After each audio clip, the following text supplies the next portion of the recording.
एक आरोग्य प्रकाश के जो रेफरेंस है उसमें हम आज ध्यान देंगे और कुछ रेफरेंसेस हैं। Age wise male female BP and position and location wise BP, ये जो है ये आरोग्य प्रकाश ग्रंथ में बुक में आया हुआ है। सामान्य रक्तदाब तालिका, एज दिखा है 5, 6, 7, 8, 9, 10, फिर आगे का भी एज है और मेल फीमेल ऐसा है। फिर ये एज 16 तक यहाँ पे लिखा है मेल फीमेल। 5वें साल में पहले मेल का देखते हैं। 80 जो है ये प्रकुंचन दाब, मतलब सिस्टोलिक बताया है। 5 साल में 80 होता है सिस्टोलिक ब्लड प्रेशर। 6 साल में 85, 7 में 89, 8 में 92, 9 में 95, ठीक है। 10 साल में 95 से ऊपर रहता है और 11 साल में 96, 12 में 98, 13 में 102, 14 में 106, 15 में 110, 16 में 112,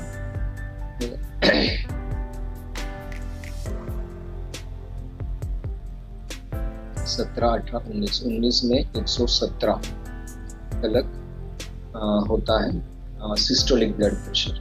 और फीमेल का ये साइड में दिया गया है। फिर 15 से 19, 20 से 24 ये सब एज दिए हैं। इसमें जो सिस्टोलिक ब्लड प्रेशर है ये न्यूनतम, औसत और अधिकतम, ये 3 कैटेगरी में बताया है, मिनिमम, एवरेज एंड मैक्सिमम। फिर अनुशीतलन दाब मतलब डायस्टोलिक ब्लड प्रेशर, ये एज वाइज बताया गया है। ये मिनिमम, एवरेज और अधिकतम। 120, 80 जो जनरली जो ब्रिटिश स्टैंडर्ड जो बताया जाता है, ये 20 से 24 साल में एवरेज 120 होता है सिस्टोलिक, और डायस्टोलिक एवरेज 80 के लगभग होता है, ठीक है।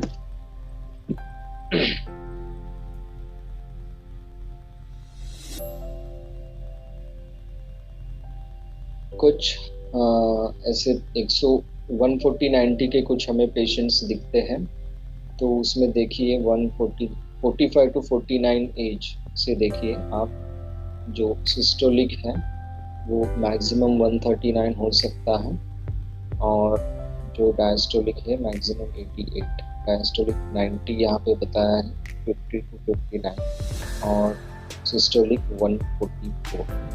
तो ये आपको पता होना चाहिए। 45 से अगर हम अबव जाएंगे तो 140 और उसके अबव जा सकता है। ये नॉर्मल बीपी के बारे में। अभी रिसेंट एडवांसेस में क्या बताया गया है, नॉर्मल जो रेंज है एज वाइज, वो दूसरा डॉक्यूमेंट भी हमें देखना पड़ेगा, या फिर निकाला नहीं, लेकिन हमें अपडेट रखना चाहिए नॉलेज के बारे में। ये खाली मैं आरोग्य प्रकाश ग्रंथ के बारे में ये पोजीशन वाइज और लोकेशन वाइज बीपी बताया गया है। पहला रोगी अगर आसन स्थिति लेट कर है तो बाहु में देखेंगे तो 140 सिस्टोलिक, पैर में देखेंगे तो 138 और अंतर में देखेंगे तो 2। अच्छा, दोनों में का जो अंतर है वो 2 का है, मतलब पैर का 2 से कम दिखाई दिया है। फिर खड़े होकर अगर लेंगे बाहु में 136 सिस्टोलिक और जो पैर में है 204, अंतर 68 का है, ठीक है, बहुत ही अंतर है ये। फिर लेटे पैर ऊपर, लेट कर पैर अगर ऊपर थोड़ा लेंगे, इंक्लाइन लेंगे, तो बाहु का बीपी चेक करेंगे तो 122 और पैर में चेक करेंगे तो 76। दोनों में का अंतर जो है 46 है। उल्टे खड़े सिर नीचे, इस अवस्था में अगर देखेंगे तो बाहु में 148 आता है, पैर में 70 आता है और दोनों में का डिफरेंस है 78 का। मतलब ये पोजीशन वाइज अलग अलग पार्ट में अगर हम बीपी देखेंगे तो उसके बारे में जानकारी दी।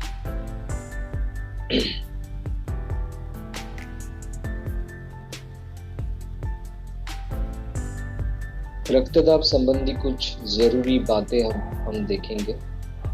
रक्तदाब हाथ और पैर की धमनियों में एक ही काल में एक ही व्यक्ति में कुछ न कुछ फर्क से आता है। एक ही व्यक्ति को लिटाने, बैठाने और खड़ा करने पर भी अंतर पड़ सकता है। Text book of physiology and biochemistry की एक पुस्तक में ये अंतर इस प्रकार दिखाए गए हैं, इसलिए कल्पना या अनुमान के आधार पर रक्तदाब का निर्णय नहीं करना चाहिए। ठीक है, अगर किसी व्यक्ति का प्रकुंचन दाब 150 मिलीमीटर पारद से बराबर हमेशा ऊपर ही रहे तो उसको खतरनाक समझना चाहिए। सिस्टोलिक जो ब्लड प्रेशर है वो 150 mm of Hg से अगर ऊपर है तो उसे हमें सीरियसली लेना चाहिए।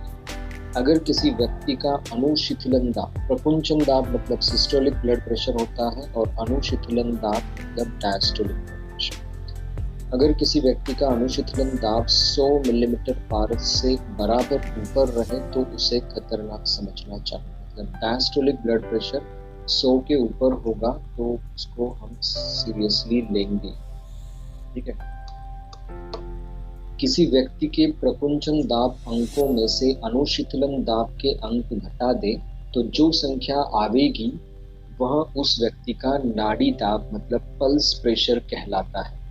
यदि किसी का प्रकुंचन दाब 130 mm पारद है और अनुशीतलन दाब 95 mm पारद है तो उसका नाड़ी दाब मतलब पल्स प्रेशर 35 होगा। 130 minus 95, systolic blood pressure minus diastolic blood pressure. किसी भी व्यक्ति का नाड़ी दाब 50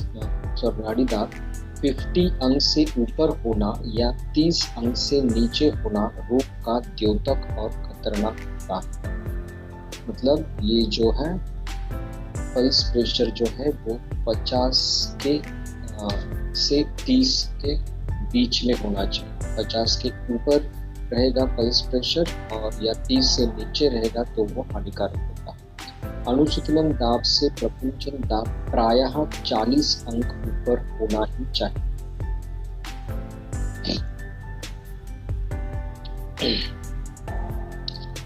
मतलब 120-80 जो है बुकी स्टैंडर्ड अगर हम देखेंगे तो उसमें भी देखिए 40 का डिफरेंस है पल्स प्रेशर बताया था। रक्तदाब सदा आयु, लिंग, निवास स्थान के धरातल की ऊंचाई, स्थूलता, हर्ष, उत्साह, शोक, विषाद, चिंता, मनोदैन्य के अनुसार बढ़ता घटता रहता है। ये आप सभी को पता है। सामान्यतः 20 वर्ष की आयु के युवक का प्रकुंचन रक्तदाब 120 तक हो सकता है।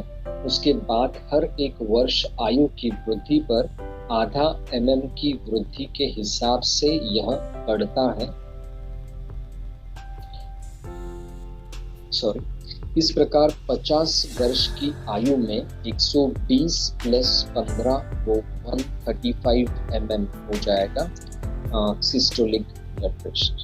तो अभी ये चार्ट में हम लोग देखेंगे वापस जाके। 20 साल में इन्होंने 120 बताया है, फिर 50 साल में 135। 20 साल में 120 एवरेज लिया, फिर 50 साल में यहाँ पे 129 लिया।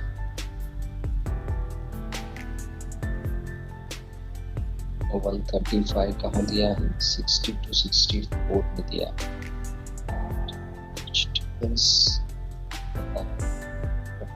20 से उन्होंने क्या किया, आधा mm से बढ़ते जाता है।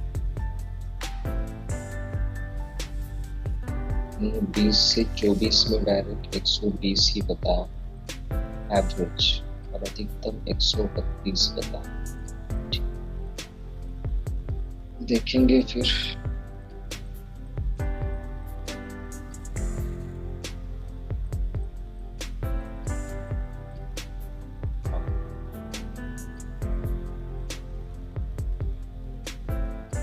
अनुशीतलन दाब की सामान्य नाप 60 to 90 mm of Hg of mercury माना जाता है।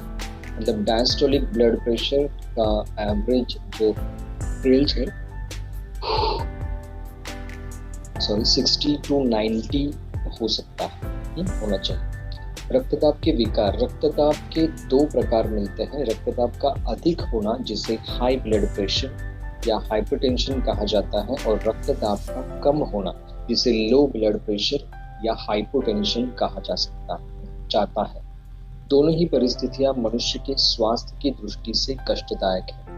हिंदू विश्वविद्यालय और अखिल भारतीय राष्ट्रीय कांग्रेस के जन्मदाता मदन मोहन मालवीय जी का ब्लड प्रेशर 85 वर्ष की आयु तक ही सामान्य ही रहा था। एक बार एक डॉक्टर ने उनसे उसका रहस्य पूछा तो मालवीय जी ने बतलाया कि वे सदा त्रिफला का सेवन किया करते थे। त्रिफला रसायन है, यज्जरा व्याधिनाशनम तद रसायनम। इस परिभाषा के अनुसार मुझे जरा या बुढ़ापे के कष्ट नहीं घेरा, जिसमें रक्तदाब की वृद्धि भी एक है।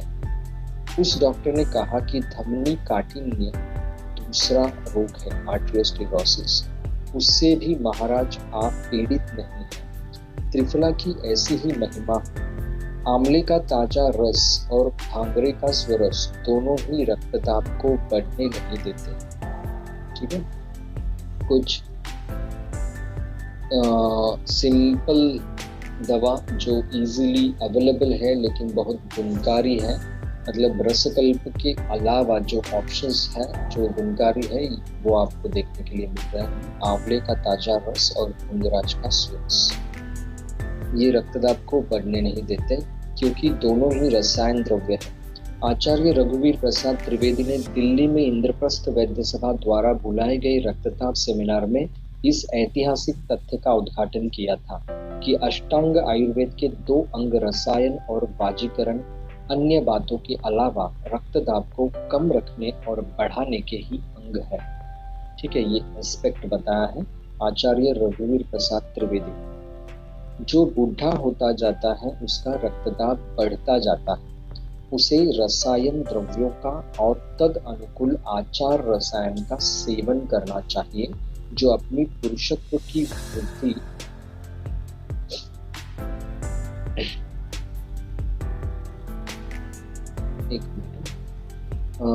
अष्टांग आयुर्वेद के दो अंग रसायन है और वाजीकरण अन्य बातों के अलावा रक्तदाब को कम रखने और बढ़ाने के ही अंग है। जो बूढ़ा होता जाता है उसका रक्तदाब बढ़ता जाता है, जैसे हमने पहले चार्ट में देखा। उसे रसायन द्रव्यों का और तद अनुकूल आचार रसायन का सेवन करना चाहिए। और जो अपनी पुरुषत्व की वृद्धि करना चाहता है उसका रक्तदाब समावस्था में लाने के लिए हाइपोटेंशन को नॉर्मोटेंशन में बदलने के लिए वाजीकरण तंत्रोक्त योगों का सेवन और तद अनुकूल व्यायाम आदि करने चाहिए।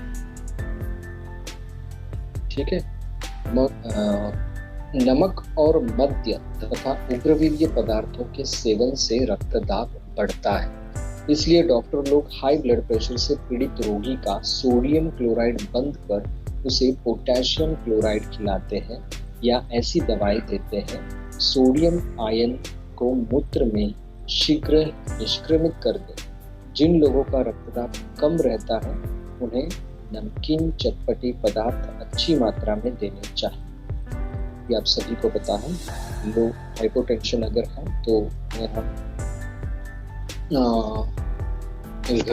घरेलू इलाज में भी मीठ शक्कर पानी या फिर नींबू शरबत या फिर इलेक्ट्रॉल ऐसी चीज़ें देते हैं लोग। जिन लोगों का रक्तदाब कम रहता है उन्हें नमकीन चटपटे पदार्थ अच्छी मात्रा में देने चाहिए। श्री त्रिवेदी का यह भी कथन है कि हमारे देश का अधिकांश भाग उष्ण कटिबंध में आता है। यहाँ गर्मी बहुत पड़ती है, गर्मी से पसीना बहुत निकलता है, पसीने में नमक का अंश होता है, इसलिए नमक की कमी होना या रक्तदाब कम पाया जाना अक्सर मिलता है। इसे आप सभी को पता है, सोडियम जो है वो पानी पकड़ के रखता है। तो सोडियम क्लोराइड जो है वो अगर शरीर में उसकी लेवल बराबर रहेगी तो ब्लड का जो वॉल्यूम है वो बढ़ता है, और ब्लड वॉल्यूम बढ़ने की वजह से जो ब्लड प्रेशर है वो मेंटेन रह सकता है या बढ़ सकता है।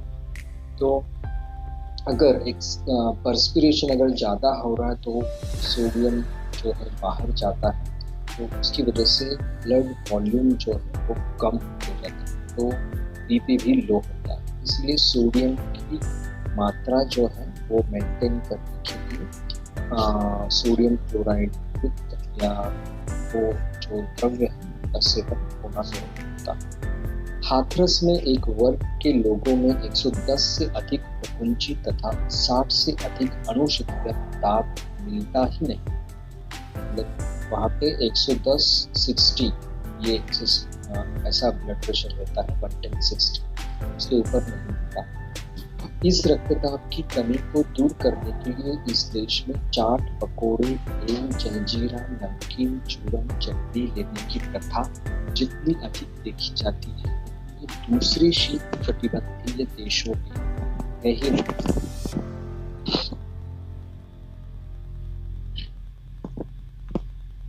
ठीक है।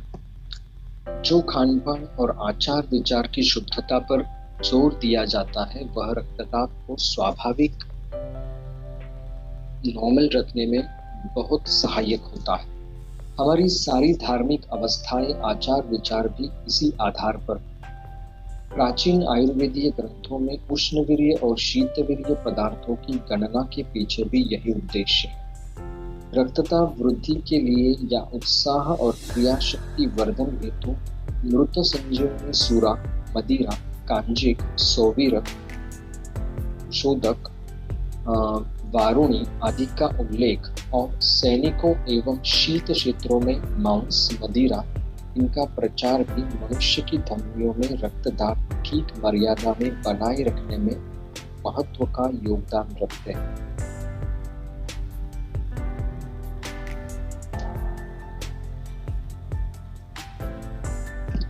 छेने की मिठाई, रसगुल्ला, खीर मोहन, चमचम आदि कम रक्तदाब को बढ़ाकर मानसिक शोक दूर करते हुए शरीर को स्वस्थ रखने में अच्छा योगदान करते हैं।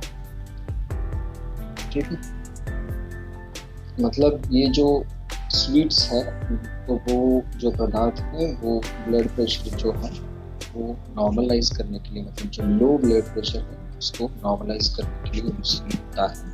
और उसी तरह जो नमकीन पदार्थ होते हैं वो भी लो बीपी को नॉर्मलाइज करने के लिए यूजफुल होते हैं। भारतीय जीवन परंपरा में क्षोभ, ईर्ष्या, दाह, द्वेष आदि मनोद्वेगों को नियंत्रित कर रक्तदाब को वृद्धि होने से रोकने के लिए भी मंदिर, देव पूजन, पूजा पाठ की व्यवस्था पर जोर दिया गया। श्रमिक वर्ग, कृषक वर्ग, कामगार वर्ग को शारीरिक परिश्रम काफी करना पड़ता है तथा मानसिक चिंता से मुक्त रहकर मनचाहा मनमौजी जीवन, खेलकूद, नाच गाना अधिक करने पड़ते हैं। अभ्यास ज्यादा करने से उन्हें उसकी उतनी आवश्यकता नहीं पड़ती।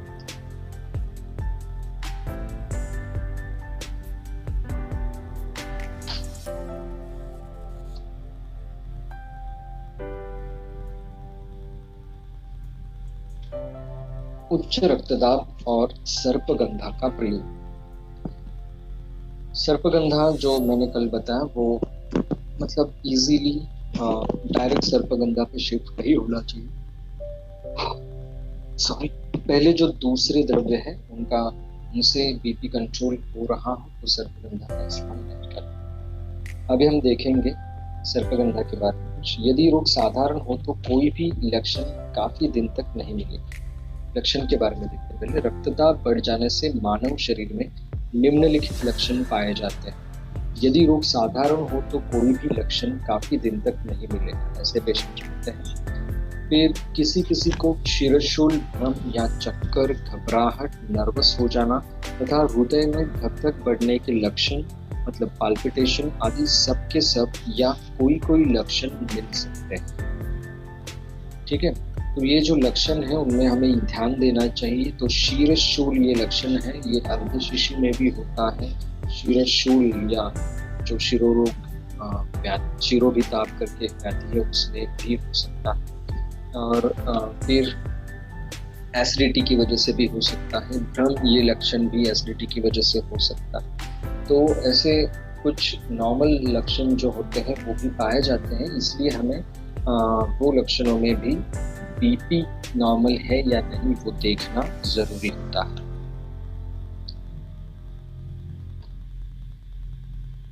कभी कभी अपना रक्तदाब बढ़ गया है यह जानकर चिंता से भी ये लक्षण बन जाते हैं। ये भी बराबर है। अगर किसी पेशेंट में किसी कारणवश रक्तदाब बढ़ गया, जैसे मैंने कल एक एग्जाम्पल दिया था, उनको बेचैनी लग रही थी धूप में से आने के बाद, फिर उनको वो नींबू पानी या नींबू शरबत लेने के बाद कुछ अच्छा नहीं फील हुआ, फिर उन्होंने बीपी चेक किया तो उनको दिखा कि बीपी बढ़ गया है और पल्स रेट भी बढ़ गया, टैकीकार्डिया हो चुका है। तो जैसे ही उन्हें पता चला कि ऐसा हुआ है तो उसकी वजह से और भी उन्हें एंग्जाइटी बढ़ गई और फिर वो टैकीकार्डिया जो है वो नॉर्मल होने के लिए टाइम लग रहा था। तो ऐसा होता है, उनका बीपी थोड़ा रिड्यूस हो गया योग निद्रा के बाद, लेकिन जो टैकीकार्डिया है वो रिड्यूस नहीं हुआ। तो उनको मैंने रिलैक्स रहने को कहा और उनको पूछा आपने कुछ टेंशन लिया है क्या, ब्लड प्रेशर बढ़ा है इसका? तो बोले हाँ शायद लगता है या। तो उनको रिलैक्स रहने को कहा, धनिया जीरा का पांट दे दिया। फिर थोड़ी देर बाद मैंने पल्स रेट चेक की, उनको मैंने कहा तो वो 10 से कम हुई थी, 110 हुई थी पल्स रेट। फिर मैंने कहा कि ज़्यादा भी उस पर ध्यान मत दो, आपको कुछ हुआ ही नहीं है ऐसा, मेंटली रहो, रिलैक्स रहो, फिर वो ठीक हो जाएगा। तो फिर उन्होंने जानबूझ के वापस नहीं देखा, उन्हें भी धीरे धीरे ठीक महसूस होने लगा। फिर रात की नींद हो गई और दूसरे दिन तो नींद के बाद तो सब नॉर्मलाइज हो गया। अगर वो यही पेशेंट अगर बार बार पल्स ऑक्सीमीटर में पल्स देखते रहते थे तो उनका टैकीकार्डिया रात भर भी कम नहीं होने वाला था। तो ये जो है मेंटल इम्पैक्ट रहता है, चिंता की वजह से ये। किसी महिला को रजो निवृत्ति काल में पता चलता है कि उसका रक्तदाब बढ़ा हुआ है, तो पेरीमेनोपॉजल जो स्टेज है तो वो स्टेज में भी बीपी बढ़ सकता है। तो बीपी जो है अपने पास जो पेशेंट आते हैं उनका हर फॉलोअप में चेक करना ज़रूरी होता है। तो ये अगर चेक करने की आदत रखेंगे तो कभी कुछ मिस आउट नहीं होगा बीपी बड़ी स्टेज। प्रायः सिर में दर्द का बना रहना जो सामान्य शिरशूल नाशक दवाओं से काबू में न आना, यह साधारण उच्च रक्तदाब का मुख्य लक्षण है। शिरशूल अगर किसी कारणवश नॉर्मल दवाइयों से कम नहीं आ रहा है तो बीपी की वजह से वो हेडेक होने के चांसेस रहते हैं। तो अगर हम बीपी देखने की आदत रखते हैं तो ये मिस आउट होने की चांस नहीं रहता, बीपी इंड्यूस्ड हेडेक। सिर दर्द के साथ सुबह उठते ही मिचली आना या उल्टी होना भी पाया जा सकता है। मतलब हाइपरटेंशन में सिर दर्द के साथ उल्लास या छर्दी भी देखने में मिल सकती है। तो हो सकता है अगर हमने बीपी नहीं देखा है तो हम इसे अम्लपित्त समझ सकते हैं। ठीक है। कुछ गंभीर स्वरूप के उच्च रक्तदाब में हृदय में धड़कन का बढ़ना, चलने या परिश्रम करने में सांस फूलना, आंखों से कम दिखना तथा और गंभीर होने पर मस्तिष्क वाहिनी में घनास्त्र बनाकर पक्षवध या अंगघात होना भी पाया जा सकता है। इसी में आगे चलकर मति भ्रम के लक्षण भी पैदा हो जाते हैं।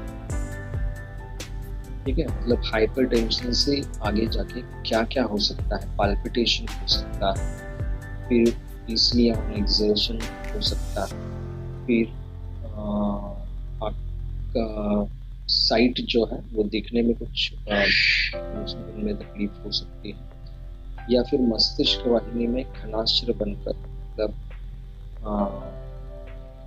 इन्फार्क्ट वहाँ पे होकर पैरालिसिस का अटैक भी हो सकता है। दोनों तरीके हो सकते हैं, हिमोरेजिक कंडीशन भी हो सकते हैं। रोगी की नींद में गड़बड़ी सबसे पहला लक्षण है जो उच्च रक्तदाब के रोगियों में मिलता है। रोगी सोते सोते जग जाता है, फिर उसे घंटों नींद नहीं आती, अनिद्रा आगे चलकर बहुत सताती है। तो निद्रानाश का अगर कोई पेशेंट कंप्लेन कर रहा है और अगर हाइपरटेंशन उसका रीजन है और अगर हमने बीपी नहीं चेक किया, उसे नॉर्मल निद्रानाश करके अगर कुछ दवाएं देते रहेंगे, इसमें हाइपरटेंशन नॉर्मलाइज करने वाली दवाएं का विशेष रोल ना हो तो वो बीपी कंट्रोल में नहीं आएगा और नींद का इशू भी सॉल्व नहीं होगा। इसलिए निद्रानाश के पेशेंट में भी हाइपरटेंशन देखना या ब्लड प्रेशर देखना जो वो जरूरी है। किसी किसी को रात के समय मूत्रत्याग करने को उठना पड़ता है। किसी किसी में उच्च रक्तदाब के साथ साथ मधुमेह भी मिल सकता है, उसकी जांच भी सावधानी के साथ कर लेनी चाहिए। ठीक है, हाइपरटेंशन के साथ डायबिटीज भी हो सकता है, तो वो भी चेक करना जरूरी है। या डायबिटीज के पेशेंट में भी आगे जाके हाइपरटेंशन हो सकता है।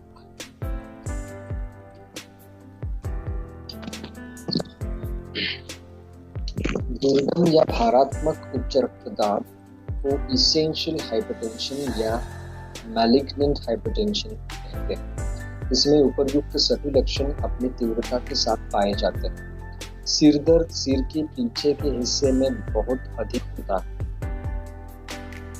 मतलब ऑसिपिटल रीजन। नींद नहीं आती, दम बहुत फूलता है, आंखों की रोशनी बहुत घट जाती है, पेशाब बार बार और रात में कई बार होता है और उसके कारण बार बार तीव्र तृष्णा भी लगती है। हृदय की दक्षिण भाग की क्रिया फेल होने लगती है। वृक्कों में विकार हो जाने से रक्त में मतलब पेशाब में खून आने लगता है। आगे चलकर पक्षाघात तथा अन्य मस्तिष्क जन्य विकृतियां भी देखी जाती है। ये इसेंशियल हाइपरटेंशन में ये सब होता है।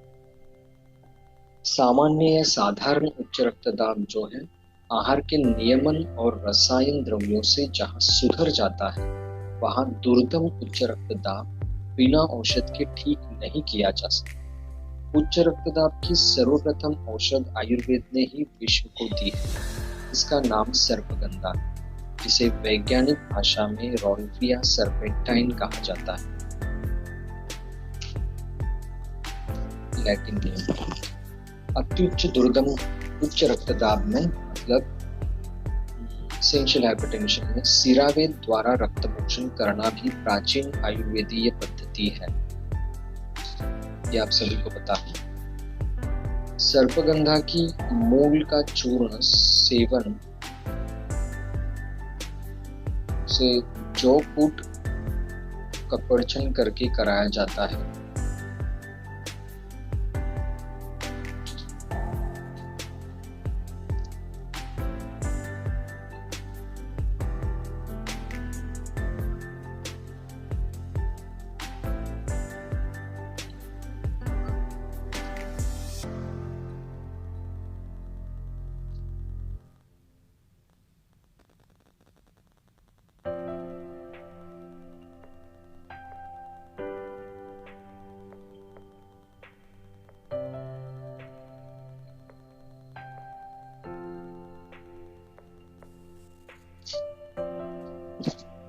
डॉक्टरी चिकित्सा में इसके अल्कलाइड रिसर्पिन का प्रयोग होता है, पर वे भी अब समग्र सर्पगंधा के प्रयोग में विश्वास करते प्रतीत होते हैं।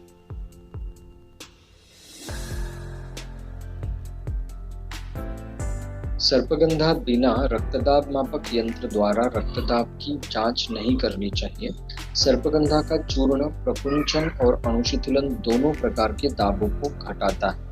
मतलब सर्पगंधा ये जो दवा है सिस्टोलिक और डायस्टोलिक ब्लड प्रेशर दोनों घटाने में यूजफुल होती है। तेज नाड़ी के तीव्र गति को मंद करता है। रोगी को इसके प्रयोग से आराम और चैन मिलता है, मतलब टैकीकार्डिया जो है वो भी कम होता है। फार्माकोलॉजी के विद्वानों का मत है कि सर्पगंधा या रिसर्पिन का उपयोग सुदम या जो दुर्गम होते हैं या मध्यम सुदम या मध्यम उच्च रक्तदाब पर विशेषकर सुदम ही बोलना है, मतलब माइल्ड या मॉडरेट हाइपरटेंशन पर विशेषकर जो रक्तदाब न्यूरोजेनिक होता है उस पर विशेष होता है। न्यूरोजेनिक हाइपरटेंशन पर विशेष इसका लाभ होता है और वो माइल्ड और मॉडरेट कंडीशन है। दुर्गम जो है मतलब जो इसेंशियल हाइपरटेंशन है या जो सीवियर हाइपरटेंशन है, उसके लिए इसके साथ गैंग्लियन अवरोधक द्रव्यों को मिलाकर देना चाहिए।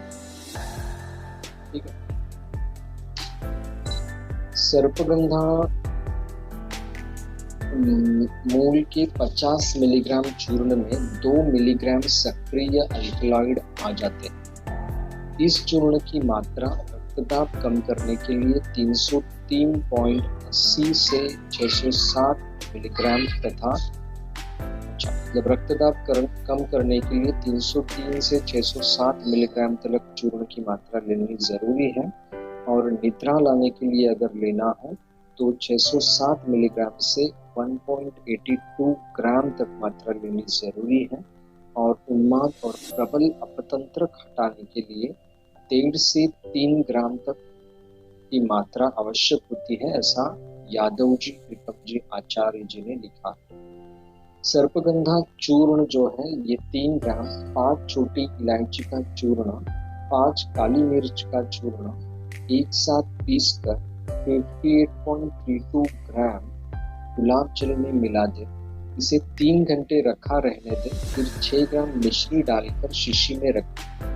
इसे उच्च रक्तदाब में 6 मात्राओं में थोड़ा थोड़ा 24 घंटे में देने से सिरदर्द बेचैनी मिट जाती है। अनिद्रा और उन्माद में इससे बहुत लाभ होता है। अन्य योग इस प्रकार है, मतलब उन्होंने एक योग बताया है जो सर्पगंधा, इलायची चूर्ण, काली मिर्च का चूर्ण ये जो है गुलाब जल में डाल के रखना है, 3 घंटे वैसे ही रखना है, फिर 6 ग्राम मिश्री उसमें मिलानी है, और ये जो है मिश्रण जो रहेगा वो शीशी में रखना है। इसकी 6 मात्राएं दिन भर में 24 घंटे में कुछ अंतर से देनी है, जिससे सिर दर्द बेचैनी मिट जाती है, अनिद्रा और उन्माद में भी लाभ होता है।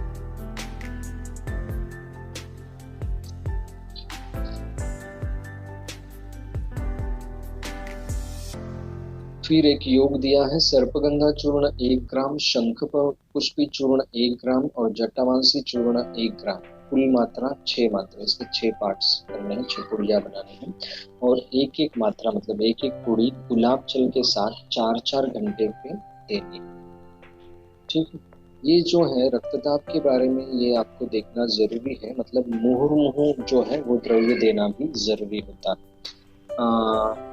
तो मात्रा अगर आपने बराबर डिसाइड की है डोज, और फिर वो मुहुर्मुहु देंगे तो जो ब्लड प्रेशर है वो नॉर्मल फेज में रहने का जो चांस है वो ज़्यादा बढ़ता है। क्योंकि मैंने भी मेरे ऐसे पेशेंट्स में कुछ देखा है, जब मैं दवा देता हूँ आयुर्वेदिक निदान के अनुसार या डायरेक्ट व्याधि प्रतिनिधिक उच्च रक्तदाब के लिए, तो क्या होता है शुरू में जो है ब्लड प्रेशर जल्दी कम आता है, कंट्रोल होता है, लेकिन दवा का असर जैसे कम होता है, मतलब दवा लेने के 3-4 घंटे बाद फिर वो ब्लड प्रेशर थोड़ा हाइयर साइड जाना शुरू होता है।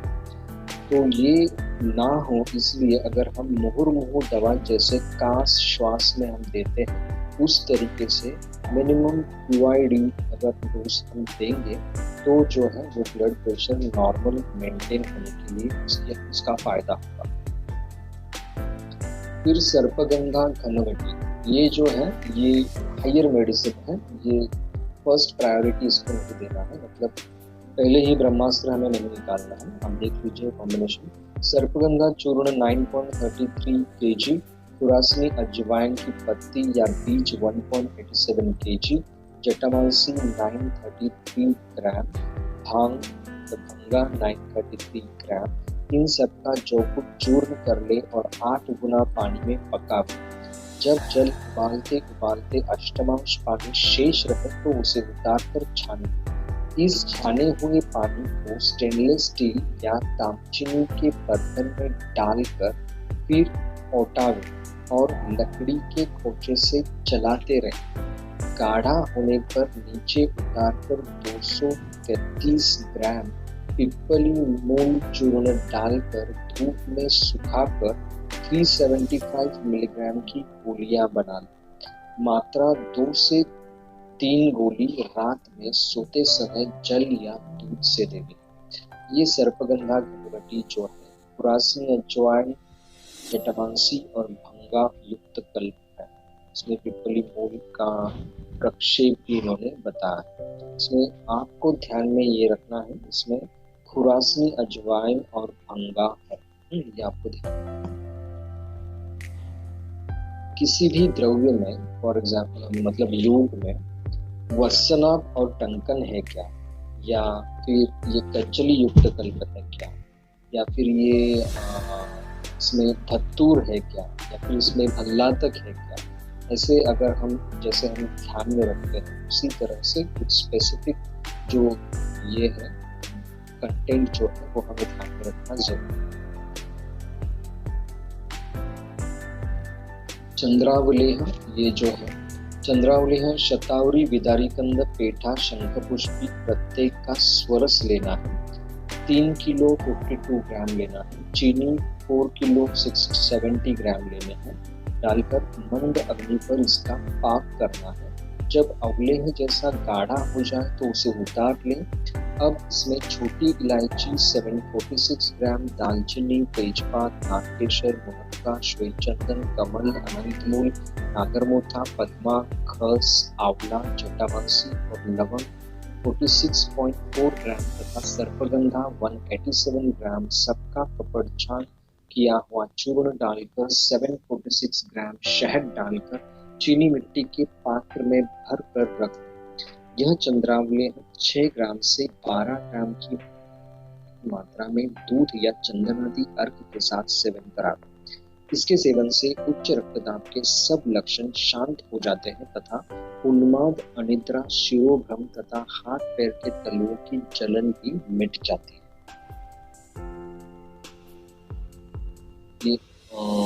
इसे गुलगांवजवा, केवड़ा या वेदमुष्क के अर्क के साथ भी दे सकते हैं। ठीक है।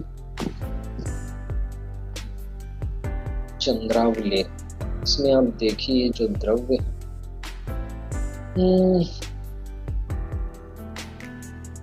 कुछ पित्तग्न है, कुछ वातग्न है, कुछ कफग्न भी है। ये कॉम्बिनेशन जो है ये से देखा जाए तो त्रिदोषग्न कॉम्बिनेशन लग रहा है और उसमें कंपैरेटिवली देखा जाए तो पित्त प्रधान त्रिदोष पे काम करता है, ऐसा दिख रहा है। चंद्रावलेह को दूध के साथ या चंदनादि अर्घ के साथ देना। उन्माद, अनिद्रा और शिरोभ्रम तथा हाथ पैर के तेलों की जलन, जो कंडीशंस है इसमें ये फलश्रुति भी आपको बता रही है। इसका इंडिकेशन जो ये अंदाजा जो है मेरा बराबर है। पित्त प्रधान त्रिदोष कंडीशन में भी यूज कर सकते हैं। फिर आप देखेंगे योगेंद्र रस, यह रस हार्ट व्याधियों और हृदय के दौर्बल्य को दूर करता है। उच्च रक्तदाब के लक्षणों को मिटाने में इसका कोई जवाब नहीं। तो ये जो है कुछ हायर मेडिसिन, तो हमें योगेंद्र रस या फिर ये सर्पगंधा घनवटी ऐसे जो मेडिसिन है वो डायरेक्ट पे शिफ्ट नहीं होगा। सिंपल मेडिसिन से काम हो रहा है क्या वो देखना है। कंडीशन जो अगर परफेक्ट आपको मिली कि ये मेडिसिन ही यूज करना है, हायर मेडिसिन उसकी ही जरूरत है, तो उसके बारे में सोचना। डायरेक्ट रेसिपी पे शिफ्ट ना होंगे तो बेहतर। फिर यशस्वी औषधि जो है रोग के भस्म, ये अभी मराठी में है, मैं आपको ट्रांसलेट करके बताता हूँ। ये औषध हृदरोग के ऊपर इस्तेमाल करते हैं। व्यान काली देना है, मतलब दोपहर के खाने के बाद। शोथ के लिए इसका इस्तेमाल होता है। हृदय के दौर्बल्य की वजह से कहीं पे भी अगर सूजन हो तो पुनर्नवा के गंध के साथ रौप्य भस्म हम दे सकते हैं।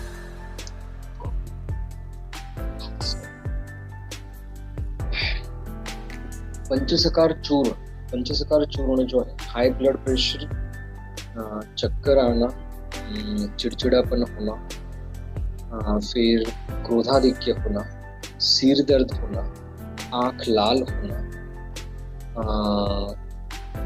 जो सराउंडिंग जो है वो घूम रहा है ऐसा फील होना, या खुद घूम रहे हैं ऐसा फील होना, ये जो कंडीशंस है उसमें पित्त का संबंध ज्यादातर होता है। तो ऐसी अवस्था में पंचसकार चूर्ण इस्तेमाल कर सकते हैं। और अगर पंचसकार चूर्ण का अगर कॉम्बिनेशन देखेंगे तो ये दीपन पाचन करके अनुलोमन करता है तो दबा, तो इसलिए सामावस्था में भी पंचसकार चूर्ण जो है ये पेट साफ करने के लिए और पित्त कम करने के लिए इस्तेमाल कर सकते हैं। मैंने काफ़ी बार इसका इस्तेमाल किया है और ज़्यादातर इसका इस्तेमाल जब मैं माथुर भाग में था तब करता था, पंचसकार चूर्ण का ज़्यादा इस्तेमाल।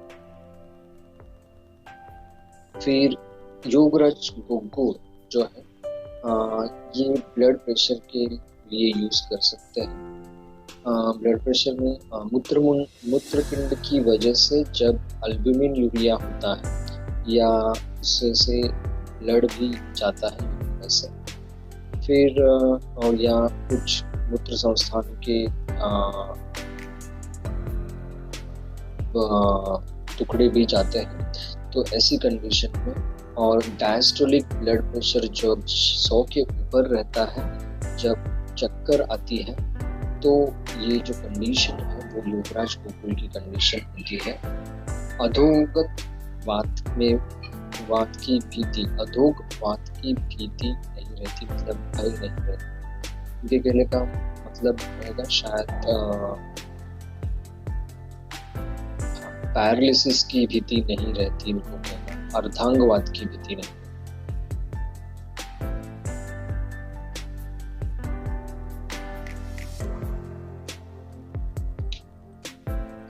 ये बाद में देख लूंगा। अश्वगंधा पाक जो है, अश्वगंधा पाक ब्लड प्रेशर बढ़ने की वजह से अगर नींद नहीं आती हो तो ब्लड प्रेशर नॉर्मलाइज करके नींद आने के लिए ये जो है अश्वगंधा पाक ये सबसे बेहतर दवा है।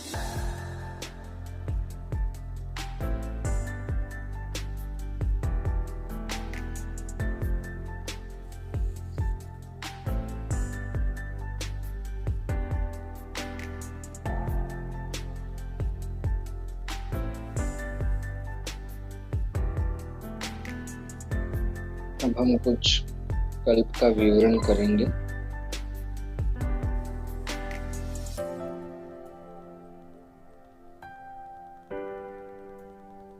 रसतंत्र सार में दिया गया है चंद्र प्रभा कैसे काम करता है ब्लड प्रेशर।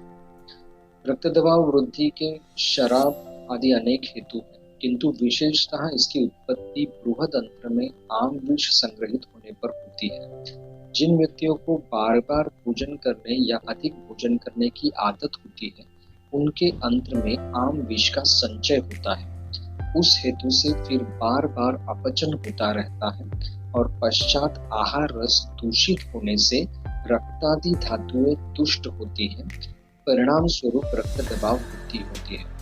इस विकार में यदि आम विष हेतु हो और रोगी दृढ़ पथ्य पालन करे, द्विदल धान्य, मांस, शराब आदि का सेवन, व्यसन और भारी भोजन का त्याग करें, तो चंद्रप्रभा वटी के साथ नागकेशर 1-1 माशा और शक्कर 1-1 माशा मिलाकर 15 दिन तक तुरवा स्वरस या गाय के दूध के साथ सेवन कराने से रक्त दबाव कम हो जाता है। विशेषतः विरेचन देने की भी आवश्यकता नहीं रहती। यदि अधिक कब्ज हो तो सुख विरेचन वटी से कोष्ठ शुद्धि करनी चाहिए। ये जो है इन्होंने लाइन ऑफ ट्रीटमेंट बताई है हाई ब्लड प्रेशर में कैसे होनी चाहिए। जब हाई ब्लड प्रेशर में पित्त का प्राधान्य या पित्त का रोल जब ज्यादा होता है तब ये अनुपात जो बताए गए हैं इसका रोल ज्यादा रहेगा। चंद्रप्रभा वटी के साथ नागकेशर और शक्कर और फिर तुरवा सोरस से देना। गाय का दूध भी अनुपान स्वरूप यूज कर सकते हैं। तो ये टिपिकल कंडीशन पित्त प्रधान अवस्था के बारे में कही गई है। और सुख विरेचन वटी से कोष्ठ शुद्धि कर सकते हैं।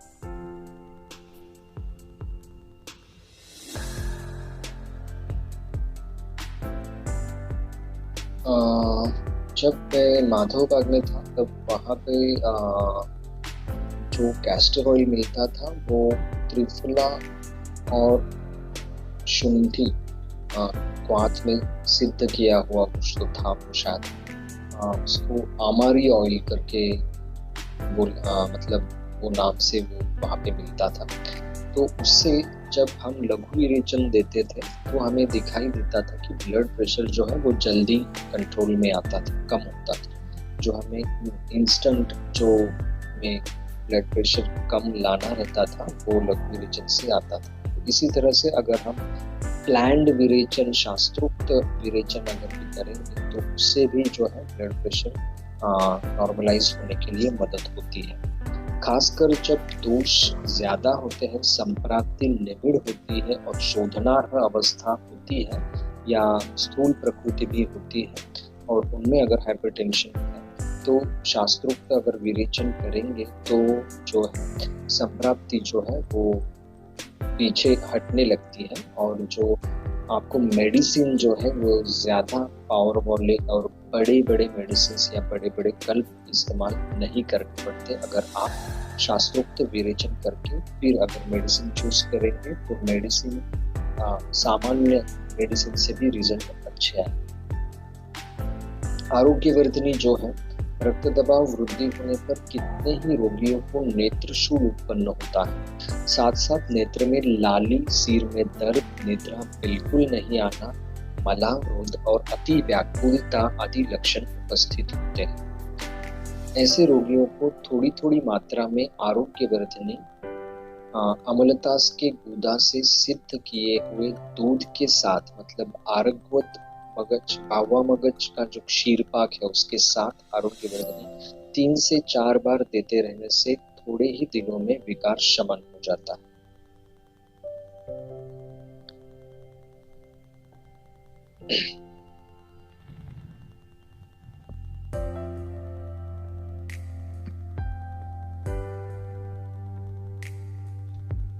जो ऑक्यूलर ब्लड प्रेशर जो बढ़ता है तो इस कंडीशन में हम इस तरीके से आरोग्यवर्धिनी का उपयोग कर सकते हैं। रक्त दबाव वृद्धि होने पर किसी स्त्री को मासिक धर्म के दिनों में अति रक्तस्राव होता है। यदि रक्त दबाव वृद्धि होने पर भी रक्त स्तंभन औषध देकर रक्तस्राव का रोध किया जाए तो भयंकर सिरदर्द और हड़फुटन उपस्थित होती है। अतः मूल कारण को दूर करना चाहिए। उसके लिए आरोग्यवर्धिनी तथा चंद्रप्रभा मिलाकर अमलता से सिद्ध किए हुए दूध के साथ दिन में 2 बार देते रहने से रक्तस्राव सह रक्त दबाव निवृत्त हो जाता है। ये टिपिकल अच्छी कंडीशन बताई गई है उसमें कैसे यूज करना है। अगर हाई ब्लड प्रेशर की वजह से अगर पीवी ब्लीडिंग, मासिक धर्म में अगर ब्लीडिंग है वो अगर मतलब फॉर एग्जाम्पल मेनोरेजिया हो रहा है तो ऐसा कंडीशन अगर है तो रक्त दबाव कम करने के लिए और जो पीवी मेंस्ट्रुअल ब्लीडिंग है वो भी कम करनी है तो आरोग्यवर्धिनी और चंद्रप्रभा को मिला के अमलता सिद्ध क्षीर के साथ देते रहना। ठीक है। फिर ताप्यादि लोह भी उच्च रक्तदाब पे काम करता है। ये ताप्यादि रोग का जो है ओवरऑल विवरण है शॉर्ट में। ताप्यादि लोह पांडु, कामला, अपस्मार, बालकों के बालग्रह, जीर्ण, वात विकार, कोत, शरीर के घटकों का गलना, खुजली, अम्लपित्त, मलावरोध, रक्त दबाव वृद्धि, वात प्रकोप, नूतन पक्षाघात, पूयजन्य ज्वर, सूतिका ज्वर, दुष्ट रक्तजन्य ज्वर, धनुर्वात, जीर्ण विष प्रकोप, हृदय की विकृति से होने वाला कास रोग, कार्डियक अस्थमा, शतक्षय, अनियमित विषम ज्वर, जीर्ण अजीर्ण रोग, पित्त प्रधान प्रमेह, शोथ रोग, रक्त में विष तथा क्षार वृद्धि, स्त्रियों के गर्भाशय के दोष, मूर्छा, त्वचा रोग इत्यादि दूर करने में उत्तम लाभदायक माना गया है।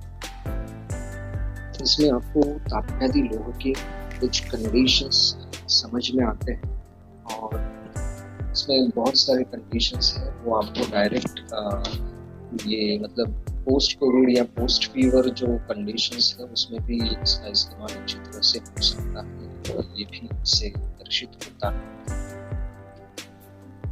धातु बल बढ़ाने के लिए धातु परिपोषण जो क्रम है वो ठीक करने के लिए भी ये काम करता है। ताप्यादि लोह में रक्त प्रसादक, रक्त के रक्तानुवर्धक, मूत्रन, बल्य, रसायन जो बोलना था, आक्षेपक, पाचन और दीपन गुण है। इसमें सुवर्णमाक्षिक, पाचन, दीपन, आक्षेपक, पांडुत्व नाशक, बल्य और रसायन। ठीक है, प्रेजेंटेशन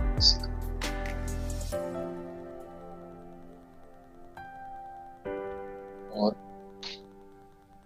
शिलाजित रसायन धातु परिपोषण क्रम में सहायक और मेहनाशक है।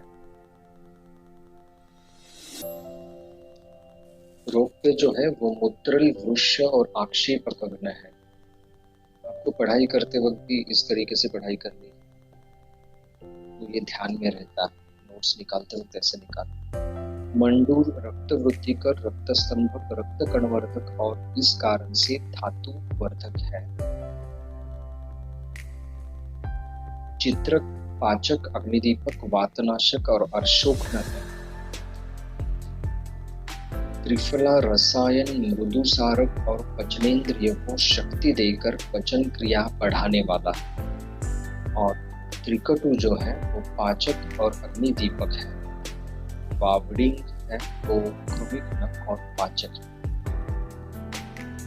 ये ताप्यादि लोह का विवरण हो गया। ताप्यादि लोह आप सभी को पता है पांडु में इस्तेमाल कर सकते हैं, शोध में भी इसका इस्तेमाल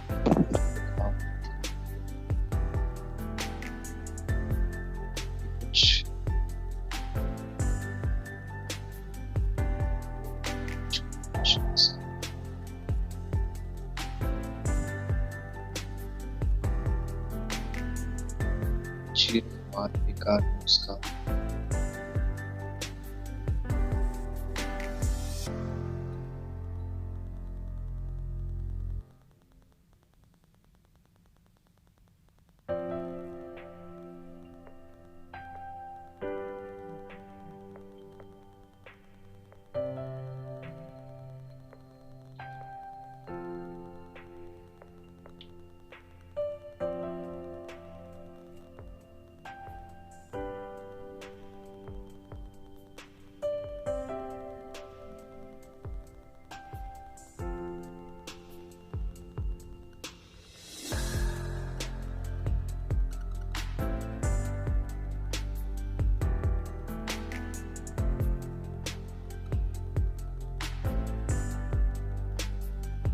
ये जो फलश्रुतियां हैं, ये फलश्रुति में से जो कुछ कंडीशंस आपको दिखते हैं उसके ऊपर से आप कल्प निश्चित ही कर सकते हैं कि यहाँ पे आइडियल कौन सा कल्प रहेगा।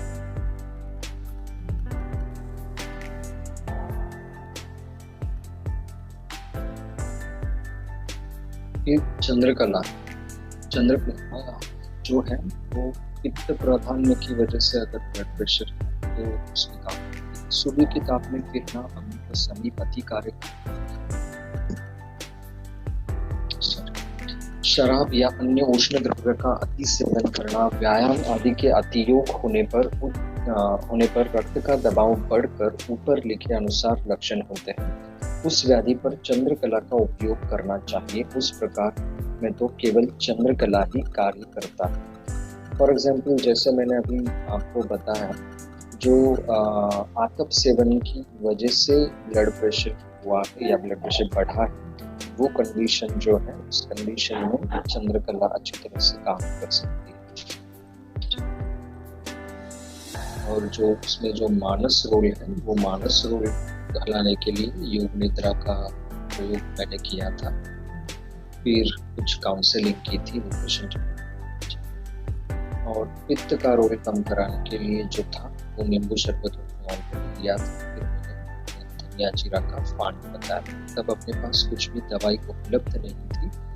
पेशेंट अभी की बात है, पेशेंट अपने गांव में था, लॉकडाउन वगैरह ये सब चीजें, तो लगभग अद्रव्य चिकित्सा से उनका बीपी नॉर्मलाइज किया था। इसलिए अगर अपने को हेतु पता है और सिद्धांत पक्के हैं, तो मिनिमम मेडिसिन या अद्रव्य चिकित्सा से भी कुछ कंडीशंस हैंडल कर सकते हैं। शिलाजीत जो है, ये रक्त दबाव वृद्धि पर, रक्त दबाव अति बढ़ जाने पर शिलाजीत का उपयोग होता है। दो रत्ती शिलाजीत को काली सारी व 6 मासे और मुलाटी के 1 तोले के क्वाथ के साथ दिन में 2 बार दें तथा रात्रि को स्वादिष्ट विरेचन या पंचसकार अथवा अन्य सामान्य रेचक चूर्ण 4 से 6 मासे जल के साथ देते रहने से रक्त दबाव 1 सप्ताह में कम हो जाता है। मतलब यहाँ पर आप देख सकते हैं, रक्त दबाव वृद्धि जो है उसमें उन्होंने तो कहा है, मतलब फॉर एग्जाम्पल, एक तो शास्त्रोक्त विवेचन का उपयोग है, या फिर लघु विवेचन का भी इस्तेमाल कर सकते हैं, या फिर आप नित्य विवेचन के तौर पर दवाई अल्प मात्रा में यूज कर सकते हैं। सारी वाद्यासों का रोल है, राजासों का भी रोल रहता है, तो इसके बारे में कुछ विवरण में अपने अनुभव के अनुसार बताऊंगा। सारी वाद्यासों जो है, ये त्रिदोषात्मक अवस्था में काम करती है, लेकिन खासकर वात पित्त प्रधान जो अवस्था है, तब सारी वाद्यासों का रोल होता है ब्लड प्रेशर कम। और फिर भृंगराजासो जो है, भृंगराजासो मैं मेरी प्रैक्टिस में काफी बार यूज करता हूँ, मेरी फेवरेट दवा है। भृंगराजासो जो यकृत से पित्त का स्राव अच्छी तरह से करता है, और आंतों से जो मल है, वो मल उसका निस्सार अच्छी तरह से करता है। उसकी वजह से जो टॉक्सिन्स है वो कम होते हैं, और टॉक्सिन लोड जो आम विष जो है वो कम होने की वजह से मतलब जब साम पित्त की कंडीशन होती है, उसमें भृंगराजासो अच्छी तरह से काम करता है। तो साम पित्त का जब रोल हो ब्लड प्रेशर बढ़ाने में, तब ड्रग ऑफ चॉइस जो है और राजस्व देगा। और अगर मलाष्टक भी हो या कुछ अग्निमांद्य अजीर्ण जैसी लक्षण, तो राजस्व ड्रग ऑफ चॉइस है। फिर चविकासो जो है, चविकासो ये तो विष्टभता जीर्ण की दवा है। विष्टभता जीर्ण ये जब मूल कारण होगा उच्च रक्तदाब का, तो ऐसे कंडीशन में ड्रग ऑफ चॉइस होगा चविकासो। फिर पुनर्नवासो जो है, पुनर्नवासो पांडु शोथ में काम करता है, और जब अपना निदान शोथ होता है, अगर उच्च रक्तदाब के पेशेंट का या उच्च रक्तदाब के पेशेंट साथ साथ शोथ होता है, तब पुनर्नवासो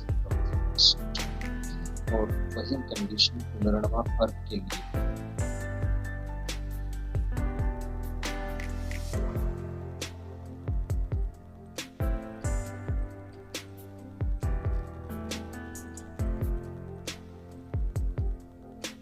पुनर्नवा कटु कषायादि श्लोक।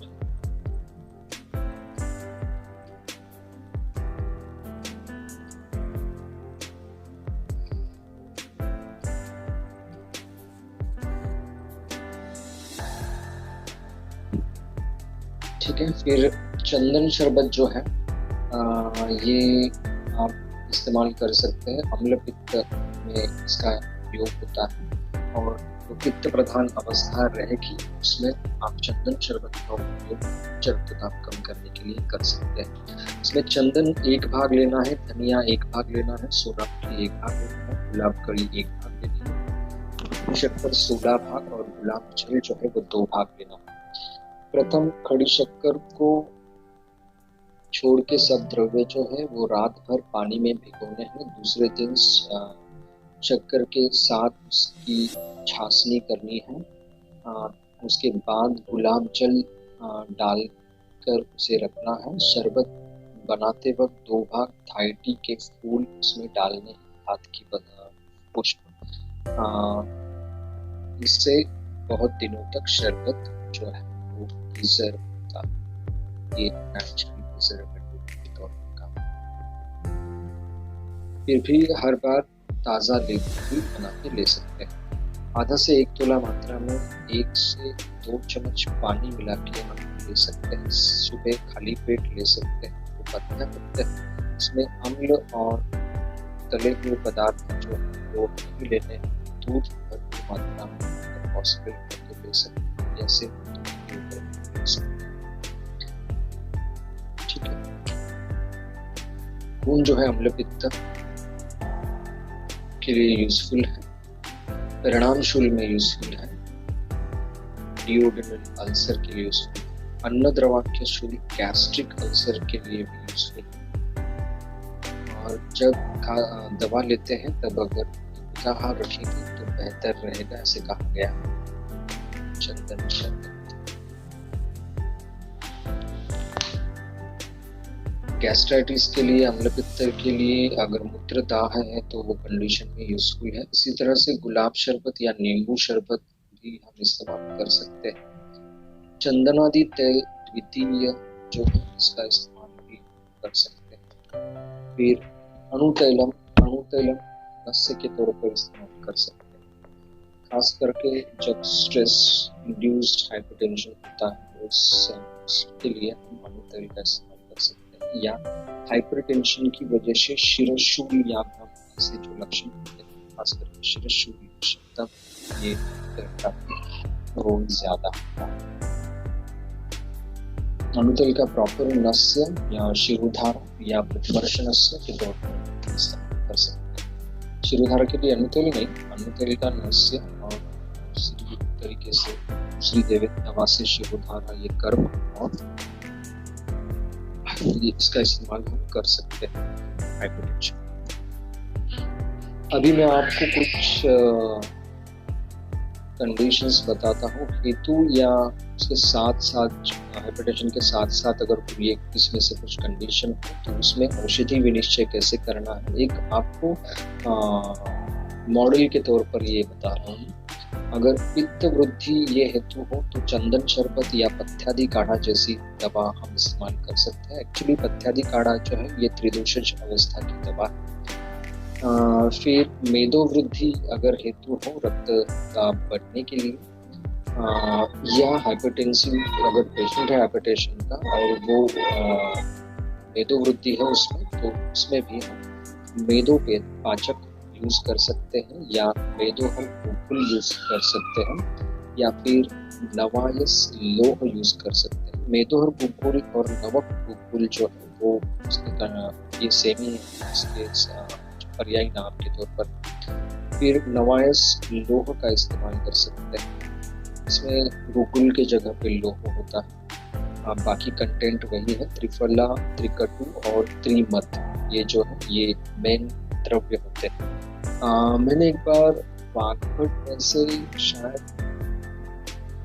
स्थौल्य में या कुछ और अध्याय का देख के, शोधनीय गण वगैरह वो सब ऐसे अध्याय में देख के मेदोहर चिकित्सा में डिराइव कर रहा था कुछ कॉमन ड्रग्स निकाल के। तो मैंने सब निकाले कुछ द्रव्य, उसमें वारंवारता का हिसाब से रोमन डिजिट में लिख के वो क्रॉस करके 5 ऐसे ऐसे करके जो द्रव्य बार बार रिपीट हुए हैं वैसा देखा था। और अल्टीमेटली मेरे पास जो कॉम्बिनेशन निकला वो हिरडा बहेड़ा आवड़ा, सुंठ मिरे पिंपरी, चित्रक विडंग मुस्ता, ऐसा वो कॉम्बिनेशन निकला। फिर मुझे अचानक क्लिक हुआ, अरे ये तो मेदोहर, गोकुल या नवास लोग का कंटेंट है, त्रिफला, धूमकेतु और त्रिमत। ठीक है, तो अगर हम अच्छी तरह से पढ़ाई करेंगे, रिसर्च माइंड से कुछ सोचेंगे, तो बहुत से अच्छे एक्सपीरियंस आते हैं। फिर मेदोहर विडंगादि लोह जो है ये भी इस्तेमाल कर सकते हैं, खासकर जब मेदोवृत्ति हो और कृमि भी हो, तब मेदोहर विडंगादि का रोल है वो अच्छी तरह से फिट हो जाएगा। महामंजिष्ठादि खनन जो है जब त्रिदोषज अवस्था रहेगी या पित्तानुबंध भी होगा, फिर भी उसमें मेदोवृत्ति है और उच्च रक्तदाब हो, ये कंडीशन के लिए ड्रग ऑफ चॉइस महामंजिष्ठादि खनन। ठीक है, इसमें सिर्फ वात कफग्न अवस्था रहेंगी, तो उसके लिए ये कुछ बाकी के योग आते हैं, मेदोपाचक, मेदोहर, गोकुल या नवास। फिर त्रिदोषज अवस्था या पित्त प्रधान, पित्त का अनुबंध भी होता है, तब ये महामंजिष्ठादि गण ड्रग ऑफ चॉइस रहेगा, या महामंजिष्ठादि अर्क भी यूज कर सकते हैं। महामंजिष्ठादि अर्क जो है वो आशु लाभदायी तो के हिसाब से अर्क ज्यादा फायदेमंद रहेगा खाना से अगर कंपेयर करेंगे तब। ताम्रभस्म भी है, वो हम शहद के साथ इस्तेमाल कर सकते हैं। ताम्रभस्म जो है वो लेखन कार्य करता है और शहद भी लेखन कार्य करता है, इसलिए मेदोवृत्ति में ये इम्पोर्टेंट है। और उच्च रक्तदाब में भी ये सब इम्पोर्टेंट है ही। उच्च रक्तदाब ये कॉमन है, उसको पकड़ के ही सब योग जो है मैंने बताया। ये और भी एडवांस हो सकता है, अब तक जो निकला है उसमें से मैंने मेंशन किया। जो जब सामान्य उच्च रक्तदाब हो तो मृगशृंग भस्म और सुवर्ण माक्षिक इसका इस्तेमाल कर सकते हैं। फिर आमातिसार और मलावरोध, ये जो कंडीशन होगी, अगर हाइपरटेंशन हो उसका हेतु के तौर पे होगी या हाइपरटेंशन के साथ ये भी कंडीशन, तो अमृतादि चूर्ण जो यशस्वी औषधि में आया है, बाड़ीड़ा, सुंठ और सैंथो, इसका कॉम्बिनेशन समभाग, लेकिन मैं अक्सर सैंथो समभाग इसमें नहीं डालता, सैंथो अल्प मात्रा में डालता, खाली लवण टेस्ट थोड़ी आनी चाहिए ऐसा सोच के, तो और सूक्ष्मगामित्व बढ़ना चाहिए ये सोच के। फिर वो थोड़ा पैलेटेबल होता है, नहीं तो वो पैलेटेबल भी नहीं होता और मुझे इतना लगता भी नहीं इसे की आवश्यकता। अमृतादि चूर्ण इसका इस्तेमाल कर सकते हैं, यशस्वी औषधि, नीदे देशपांडे इसका पाठ है। फिर पंचसकार चूर्ण जो है इसका इस्तेमाल कर सकते हैं, इसमें भी हरित की है, सेंधव है, सोनाम की है, शुंठ है, ऐसा कुछ कॉम्बिनेशन है। जैसे मैंने कहा ये दीपन, पाचन और अनुलोमन ये सब कार्य करता है पंचसकार चूर्ण। फिर मधुमेह अगर रहेगा तो मधुमेहारी चूर्ण यशस्वी औषधि नीदे देशपांडे में आया हुआ है उनकी बुक में, तो इसका इस्तेमाल भी हम कर सकते हैं। मलावरोध, नेत्र रोग और मेदो वृद्धि, ऐसा अगर कंडीशन है तो उसमें वरादि चूर्ण जो है त्रिफला, दालचीनी और यष्टि का कॉम्बिनेशन है। त्रिफला और ज्येष्ठमद एक भाग है और दालचीनी जो है मतलब त्वक जो है वो 1/8 भाग है। फिर मलावरोध और मेदो वृद्धि, ऐसी जब कंडीशन हो और वात कफग्न कार्य अपेक्षित हो, तब आरोग्यवर्धनी का इस्तेमाल करना। फिर मलावरोध, मेदो वृद्धि, वीर्य, मूत्र, आर्तव दोष, वात विकार, वात रक्त, मेदो वृद्धि, मेह, पांडु, कुष्ठ, अर्श, भगंदर, उदावर्त, गुल्म, उदर, मूषक, विष, काफी सारा फलस्वरूपी जो है इसमें से कुछ प्रॉब्लम्स हैं, तो ड्रग ऑफ चॉइस जो है वो रहेगा। पहले मलावरोध, मेदोवृद्धि, वीर्य, मूत्र और आर्तव दोष अगर रहेगा तो ड्रग ऑफ चॉइस चंद्र प्रभाव रहेगा। और वात विकार, वात रक्त, मेदोवृद्धि, मेह, पांडु, कुष्ठ, अर्श, भगंदर, उदावर्त, गुल्म, उदर, मूषक, विष, इनमें से कुछ कंडीशन अगर रहेगी तो ड्रग ऑफ चॉइस अपना रहेगा योगराज। योगराज भी त्रिदोषक है, कल्प है। फिर शिरशूल ऊर्ध्वजत्रुवत रोग, अगर ये कंडीशन में से कुछ भी रहेगी तो पथ्यादिक वात रहेगा ड्रग ऑफ चॉइस। और हाइपरटेंशन इंड्यूस जब हेडेक रहता है तो उसमें भी पथ्यादिक वात रहता है ड्रग ऑफ चॉइस। इसके रिजल्ट काफी अच्छे हैं। फिर शोथ, पांडु, श्वास, उदर, कार्डियोमेगाली या लेफ्ट वेंट्रिकुलर हाइपरट्रॉफी, ये जो है ये कंडीशन में हमें पुनर्नवादिक वात है, इसका इस्तेमाल हम कर सकते हैं। और हाइपरटेंशन के साथ कुष्ठ और वातरक्त हो या कुष्ठ वातरक्त की वजह से आगे जाके हाइपरटेंशन डेवलप हुआ हो तो भी लघु मंजिष्ठादि कषाय जो इसका इस्तेमाल करना। उन्माद, अपस्मार, पीआईएच, एक्लैम्शिया, ये अगर कंडीशन है तो इसमें ब्राह्मीकृत ड्रग ऑफ चॉइस होता है। फिर काकमाची अर्क, गोरखमुंडी अर्क, पिंपलमुर अर्क, महामंजिष्ठादि अर्क, ये जो है इनका भी कुछ रोल होता है। गोरखमुंडी खासकर जब त्वचा विकार हो, रक्त दोष हो और उसके साथ अगर हाइपरटेंशन हो तो इसमें गोरखमुंडी अच्छी तरह से काम करता है।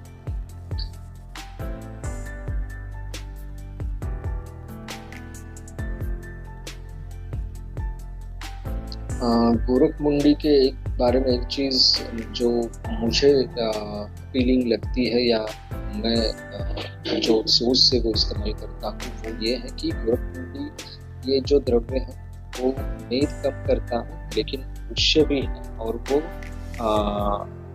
मेद कम करते वक्त वो मांसक क्षय नहीं करता है। ऐसा गोरखमुंडी से काम करती है, ऐसा मेरा एनालिसिस है गोरखमुंडी के बारे में। फिर पिंपलमुर अर्क जो है वो मेदोहर है, वातज्ञ है, तो ये वात कफक है, उसकी अवस्था यूज करके उस अवस्था में पिंपलमुर अर्क का इस्तेमाल कर सकते हैं। फिर महामंजिष्ठादि अर्क जैसे मैंने कहा है, जब पित्त का अनुबंध हो, रक्त पुष्टि हो या फिर त्रिदोषग्न अवस्था है तब में त्रिदोषग्न अवस्था युक्त अगर मेदो रोग है तो तब महामंजिष्ठादि अर्क है ये ड्रग ऑफ चॉइस।